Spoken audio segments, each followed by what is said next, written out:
The rain was falling hard that evening, cold and heavy. The streets were nearly empty, except for a young girl running through the puddles with a small backpack on her shoulders. Her name was Emily Parker, 16 years old, living in the small town of Cedar Hill. Her school uniform was wet, her shoes soaked, but she didn't stop. She couldn't. Emily had just finished her evening shift at the local diner. The smell of fries and coffee still clung to her clothes. Most kids her age would be home by now, maybe watching TV or doing homework. But Emily had other things on her mind, like how to pay the rent next week. She reached her building, a narrow, old apartment complex with flickering hallway lights. The elevator hadn't worked in months, so she climbed the stairs slowly. Her legs ached, but she smiled faintly when she reached the door. The light inside was still on. "Mom, I'm home," she said softly as she opened the door. Inside, her mother, Sarah Parker, sat by a small table, sewing a pile of shirts. Her hands were rough and tired, her eyes red from lack of sleep. But when she saw Emily, she smiled. "Hey, sweetheart. How was work?" Sarah asked. Emily placed her wet backpack on the chair. "It was okay. Busy, as always." She glanced at the table and saw only one plate of soup. "Mom, did you eat?" Sarah shook her head. "I'm not that hungry." "You eat first." Emily frowned. She knew her mom said that every night. So, she pretended not to notice and quietly divided the soup into 2 bowls. As they ate together, the room was silent except for the sound of rain outside and the ticking clock on the wall. Their apartment was small: 1 bedroom, 1 bathroom, a small kitchen. The paint was peeling off the walls, and the heater made a strange noise every few minutes. But it was home. At least for now. After dinner, Emily started doing her homework while her mom continued sewing. It was already past midnight when Sarah finally stood up to rest. "Don't stay up too late, Emily," she said gently. "I'll finish this fast," Emily replied. When her mom went to sleep, Emily noticed a white envelope under the stack of fabric. She pulled it out. It was a notice from their landlord. Her heart dropped as she read it. "Final warning. Rent payment due in 7 days or eviction will begin." Emily stared at the paper. Her throat felt tight. She quickly hid it before her mom could see. She didn't want her to worry. She whispered to herself, "I'll figure something out. I have to." The next morning, Emily walked to school half awake. Her classmates laughed and talked about the weekend. They wore nice jackets and carried expensive phones. Emily kept her head down. "Hey, Parker," a girl from her class called out. "Did you get that waitress job back again?" Emily smiled politely. "Yeah. It's okay." The girl smirked. "You must really love working." "I'd die if I had to clean tables all day." Emily didn't reply. She just walked away. She was used to it. People talked, but they didn't know her story. At lunchtime, while her friends went out to eat, Emily sat under a tree and opened a lunchbox, half a sandwich and a small apple. She looked at her phone and smiled at a picture of her mom. It was old, from before her dad left them. Back then, things were easier. That night, Emily went straight to work again. The diner smelled like burnt oil and coffee, but it was warm, and the people were kind.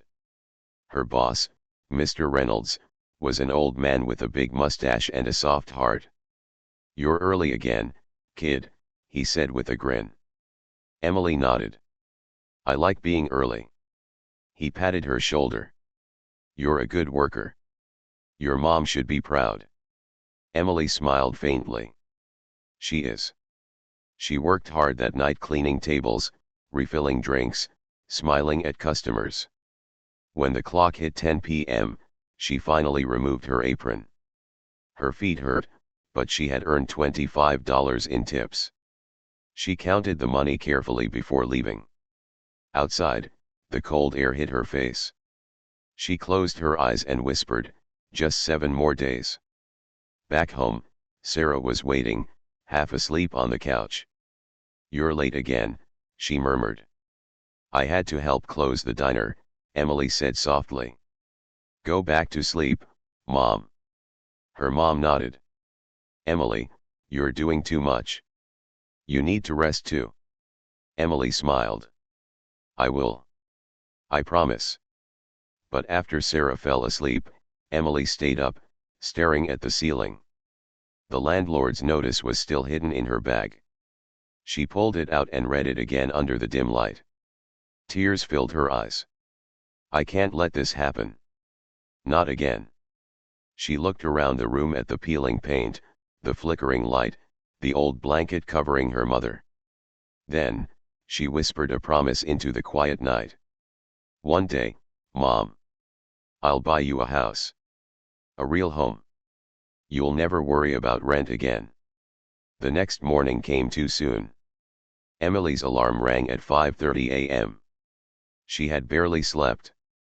She got dressed quickly, packed her school bag, and looked at her sleeping mom one last time before leaving. The rain had stopped, but the streets were still wet. The air smelled fresh, almost hopeful. As she walked toward school, the sun began to rise, painting the sky in shades of gold and pink. Emily took a deep breath. Her life was hard, but she had something stronger than comfort. She had purpose. She didn't know it yet, but this promise, this quiet determination, would change everything in the years to come. Morning light filtered through the window, landing softly on Emily's face as she packed her old backpack for school. Her mom was still asleep on the couch, a thin blanket covering her. Emily didn't wake her. She quietly left a small note beside her mom's hand. "Mom, I made oatmeal for you. Please eat before work. Love, Emily." Then she closed the door and stepped into the cool morning air. Life had become a careful balance for Emily: school in the morning, diner in the evening, homework late at night. Her days were long, but her mind stayed focused on one thing: saving her home. At school, teachers often praised her for being responsible, though few understood her situation. Her friends sometimes invited her to parties or weekend trips, but she always refused with a small smile. "Sorry, I have work," she would say. They didn't understand why a girl like her had to work so hard. But Emily didn't care about explaining. She had made a promise to herself, and to her mom. During lunch break, Emily walked past the notice board and saw a flyer that said, "Need extra money. Weekend cleaning job available. Call Mr. Lewis." She tore off the paper and put it in her pocket. Another job meant less sleep, but more hope. That evening, after her shift at the diner, she called the number. "Hello, Mr. Lewis. This is Emily Parker. I saw your ad for a cleaning job." The man's voice on the phone was friendly but firm. "You're in high school, right? It's hard work, young lady." "I can handle it," Emily said quickly. "Please, I really need this." There was a short silence before he replied, "All right. Be here Saturday morning at 8. Emily smiled for the first time that day. "Thank you, sir. I'll be there." Saturday came faster than she expected. While most of her classmates were still asleep, Emily was already walking across town to Mr. Lewis's big white house. The house was twice the size of her apartment building. She stood there, staring for a moment, wondering what it would be like to live in a place like that. "Good morning," Mr. Lewis said when he opened the door. "You're early." "Yes, sir," Emily said politely. "I like being early." He smiled slightly. "That's rare these days. Come in." The work was hard. She had to scrub floors, clean windows, and wash dishes for hours. Her hands burned from the cleaning chemicals, but she didn't stop. Every dollar mattered. Every minute was a step closer to her goal.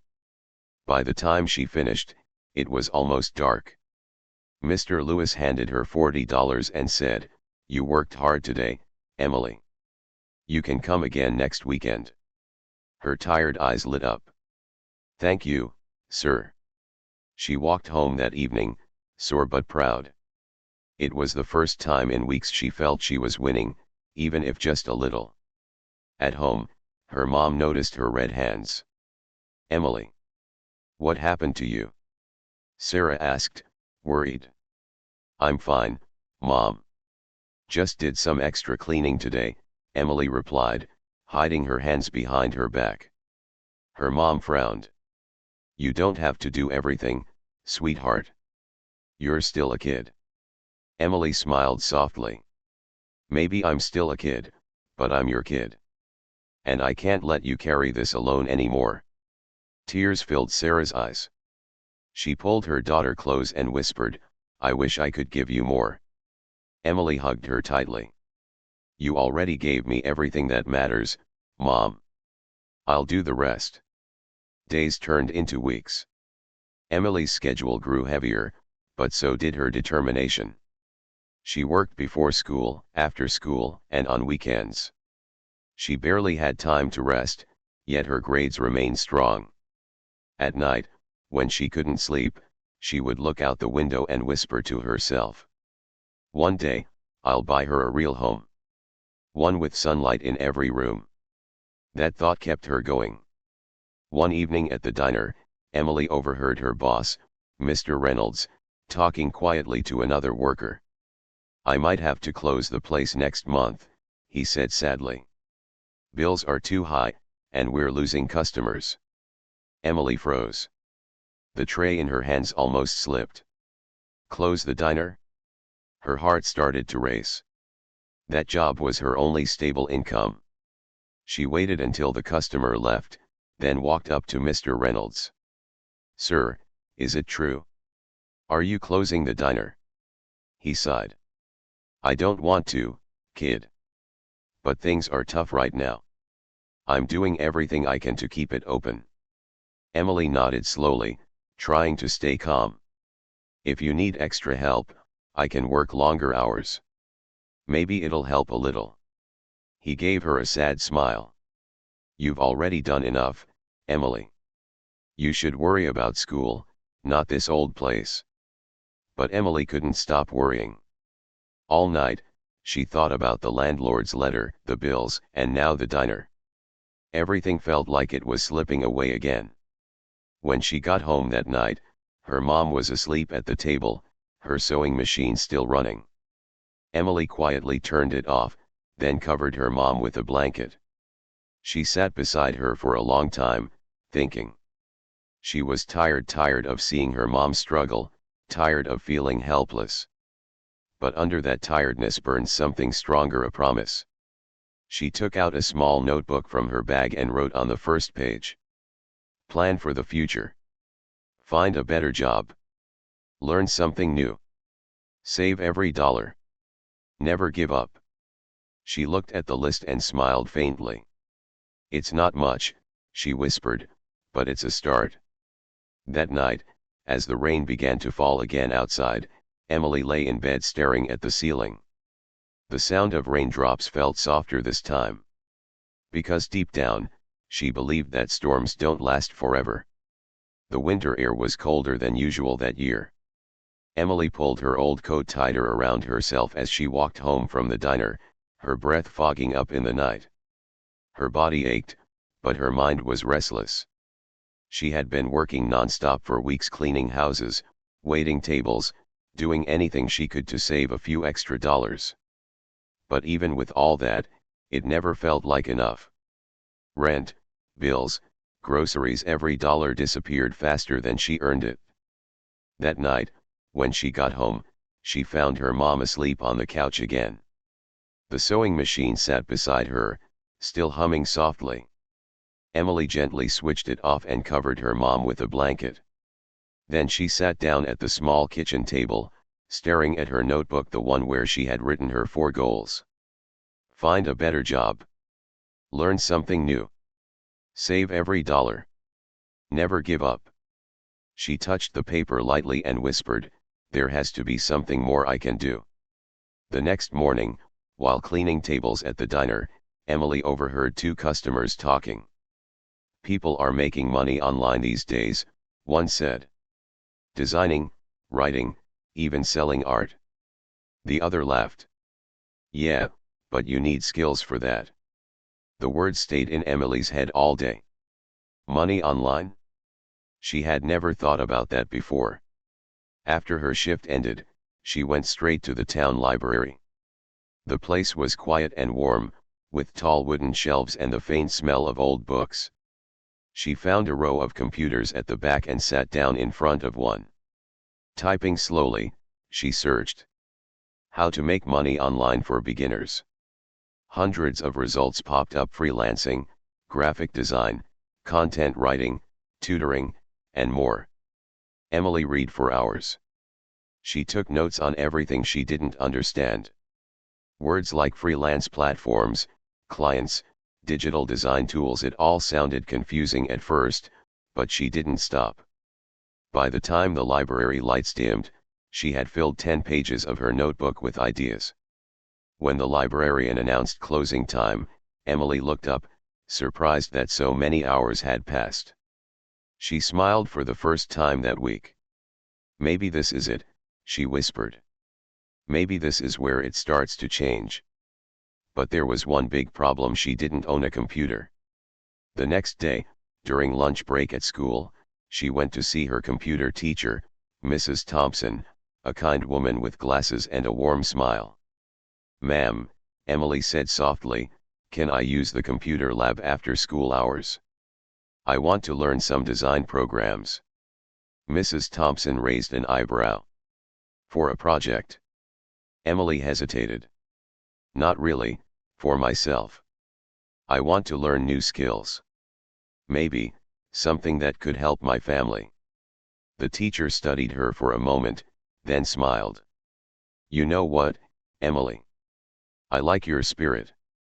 You can use the lab whenever you want. Just don't forget to lock up after you finish." Emily's face lit up. "Thank you so much, ma'am. I promise I'll take care of everything." That evening, while most students went home, Emily stayed behind in the empty classroom. The room was silent except for the hum of the computer and the faint buzz of the lights. She watched free tutorials online, learning the basics of graphic design, colors, and layouts. At first, it was hard. Her hands shook with frustration each time she made a mistake. But she refused to give up. Night after night, she stayed longer. Her eyes burned, her back hurt, but she kept learning. Her mom began to notice the change. "Emily, why are you home so late every day?" Sarah asked one evening. "I'm just staying a little longer at school, Mom," Emily said, smiling. "I'm learning something new." Her mom looked worried. "You're already doing so much. You don't have to push yourself." Emily took her mom's hand gently. "I want to, Mom. I want a future that doesn't scare us anymore." Sarah didn't fully understand what her daughter was doing, but she could see the determination in her eyes. That was enough. A few months passed. Emily had gotten better, much better. She had created her first digital poster for her school's art club. When she showed it to Mrs. Thompson, the teacher's eyes widened. "This is incredible, Emily. You have real talent." Emily blushed. "Thank you, ma'am. I just practiced a lot." Mrs. Thompson smiled. "You should start working online. There are websites where people pay for this kind of work." Emily's heart jumped. "Really?" "Yes," the teacher said, writing a few website names on a piece of paper. "Try these. You deserve a chance." That weekend, Emily went back to the library and created her first online account. She uploaded her designs, wrote a small bio, and waited. Days passed. No messages. No clients. No luck. Still, she didn't give up. Every night after her diner shift, She went back to the library, improving her skills, updating her profile, and sending proposals. Then one evening, a small message appeared on her screen. "Hi Emily, I like your style. Can you design a simple logo for my bakery? Budget, $50." Her hands trembled. It was her first real client. She quickly replied, "Yes, I can. Thank you for the opportunity." She worked all night on that logo, sketching, coloring, redoing it again and again until it was perfect. When she sent the final file, the client replied, "It's beautiful. Thank you so much." And soon after, Emily saw her first payment of $50. She stared at the screen, tears in her eyes. It wasn't much, but to her, it felt like $1 million. That night, when she got home, her mom was waiting with dinner. Emily placed a small envelope on the table. "What's this?" Sarah asked. Emily smiled. "My first online job." Her mom opened the envelope and gasped. "You earned this?" "Yes," Emily said proudly. "I told you, Mom, things are going to change." Sarah hugged her tightly, tears falling down her cheeks. For the first time in a long time, Emily felt the world open up before her, full of light, hope, and endless possibility.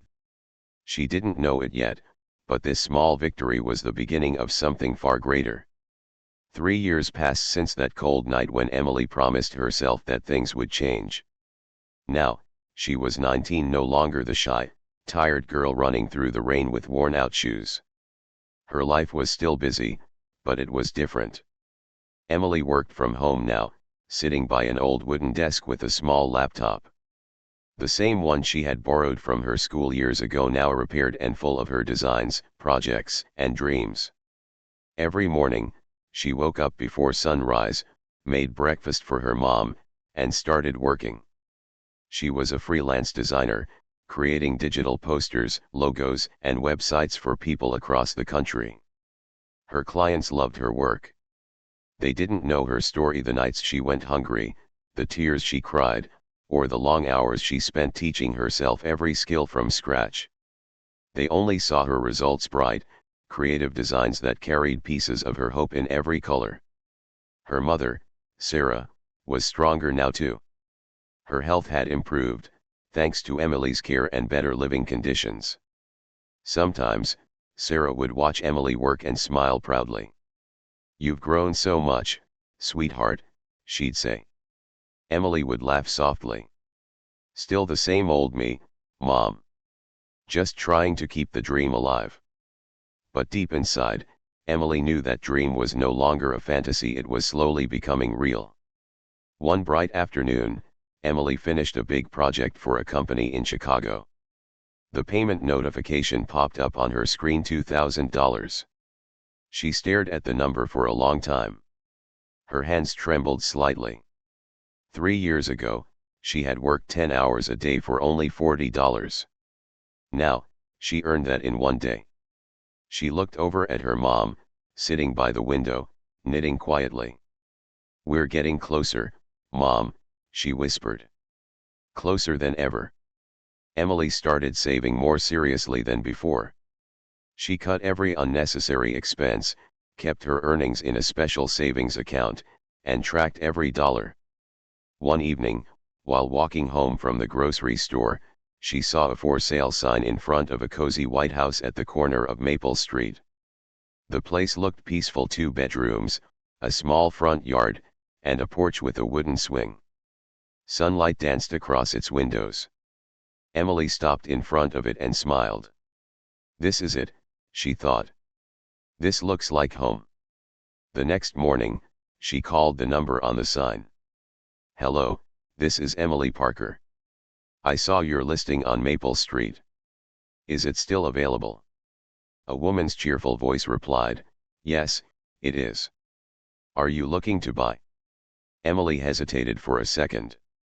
"Not yet. But maybe soon. Can I come see it?" "Of course," the woman said warmly. "I'll be here all day."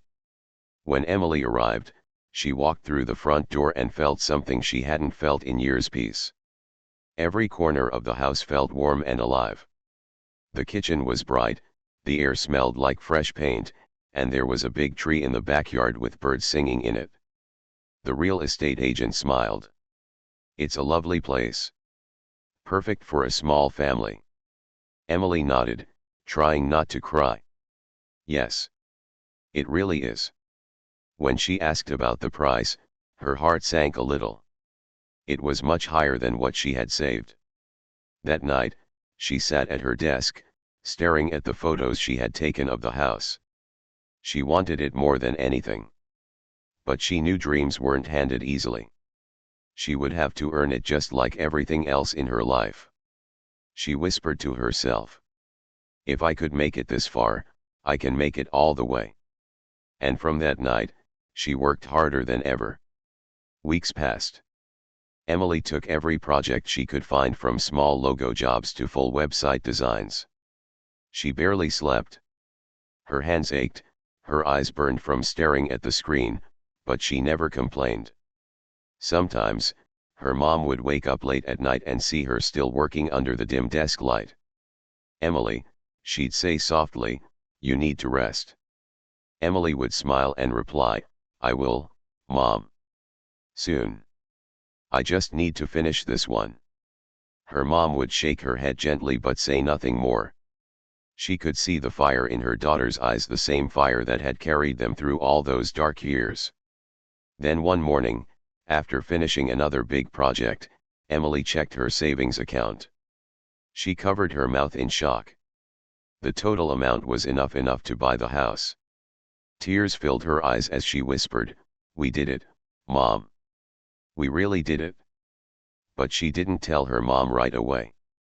She wanted it to be a surprise. Over the next few days, she quietly arranged everything: the paperwork, the transfer, and the keys. The real estate agent helped her finalize the deal, smiling the whole time.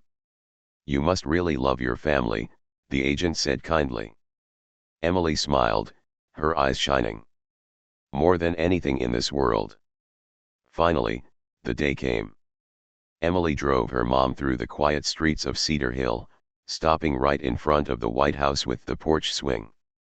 Sarah looked around, confused.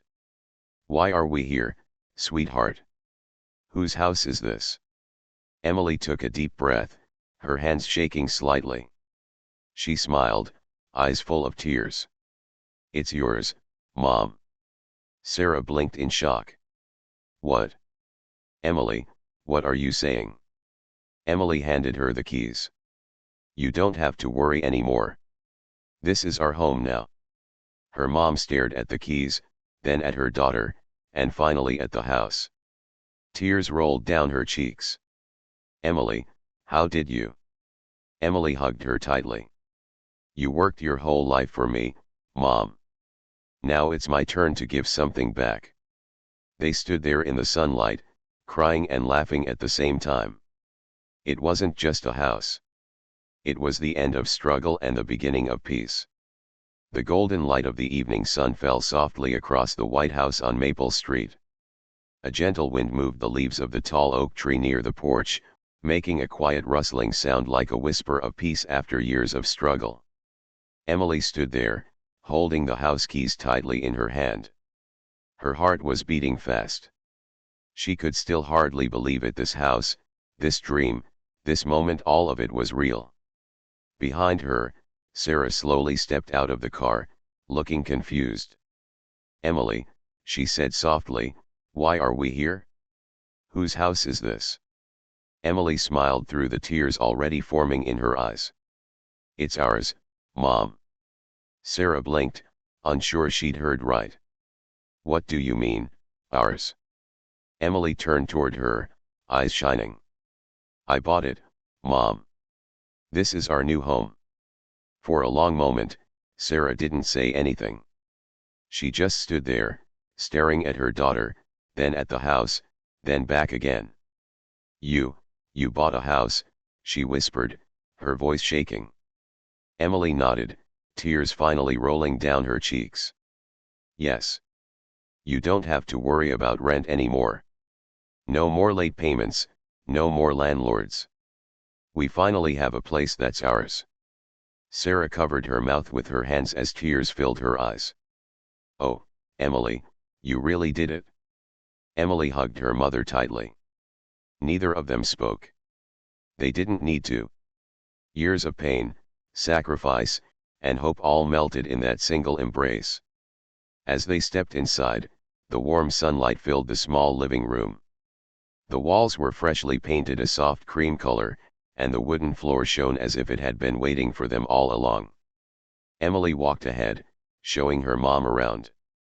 Look, Mom, here's your bedroom. I made sure it has the best light in the morning. And here's the kitchen. You'll love it, it's so much bigger than before. Sarah touched the counter slowly, her hands trembling. It's beautiful, she whispered. You made this happen, sweetheart. Emily smiled. We both did, Mom. You taught me how to be strong. I just followed your example. Later that evening, they sat together on the porch, watching the sunset. The sky was painted with orange and pink, and the air smelled like fresh grass. For the first time in many years, there was silence, not the heavy silence of worry, but the calm silence of peace. Sarah looked at her daughter with pride. I still remember the nights you came home tired and cold. I used to pray for a miracle, and here it is. Emily laughed softly. No, Mom. You're the miracle. You're the reason I never gave up. Sarah squeezed her hand. You've done more than I ever dreamed of, Emily. As night fell, the two of them unpacked their things slowly. Emily hung an old photo on the wall, the one of her and her mom from when she was little. The frame was cracked, but she didn't want to replace it. It belongs here, she said with a smile. This photo reminds me where we started. Sarah nodded. And how far we've come. When Emily went to bed that night, she couldn't sleep right away. She lay awake, looking at the ceiling, thinking about everything that had happened, all the nights she cried, all the times she almost gave up, all the moments that felt impossible. She whispered to herself, we made it, Mom. We really made it. The next morning, sunlight streamed through the curtains. Emily woke up early and made breakfast, pancakes and coffee, just like her mom used to make for her when she was a little girl. She set the table neatly and smiled as her mom walked in. Good morning, sleepyhead, Emily said teasingly. Sarah laughed. Good morning, homeowner. They both laughed, their hearts light for the first time in years. After breakfast, Emily stepped outside and stood on the porch. The street was quiet, and the air was filled with birdsong. She closed her eyes and took a deep breath, feeling a deep sense of peace. She thought about the girl she used to be, running through the rain after her shift at the diner, hiding overdue rent notices, and whispering promises into the dark. She had no idea then that one day, those promises would come true. Voiceover style, for your channel. Sometimes, life doesn't give you everything you want right away. But if you keep believing, keep working, and keep your heart kind, life gives you everything you need. As months passed, Emily continued to work and grow her small online business. She helped her mom open a tiny home bakery, right from their new kitchen. Together, they made cookies and cakes for neighbors and local shops. Sarah would always say to her customers with pride, my daughter made this life possible. And Emily would always reply, no, Mom. You gave me the strength to make it happen. One evening, as the sun set behind the trees, Emily sat on the porch swing with her mom. The sky glowed golden, and the wind was calm. Sarah leaned back and said softly, this house feels alive, Emily. It feels like love built it. Emily smiled, her eyes full of peace. That's because it was, Mom. The camera would slowly pan up to the sky, soft music playing as Emily's voiceover fades in. We weren't rich. We didn't have much. But we had love, and we never gave up. And sometimes, that's enough to build a dream.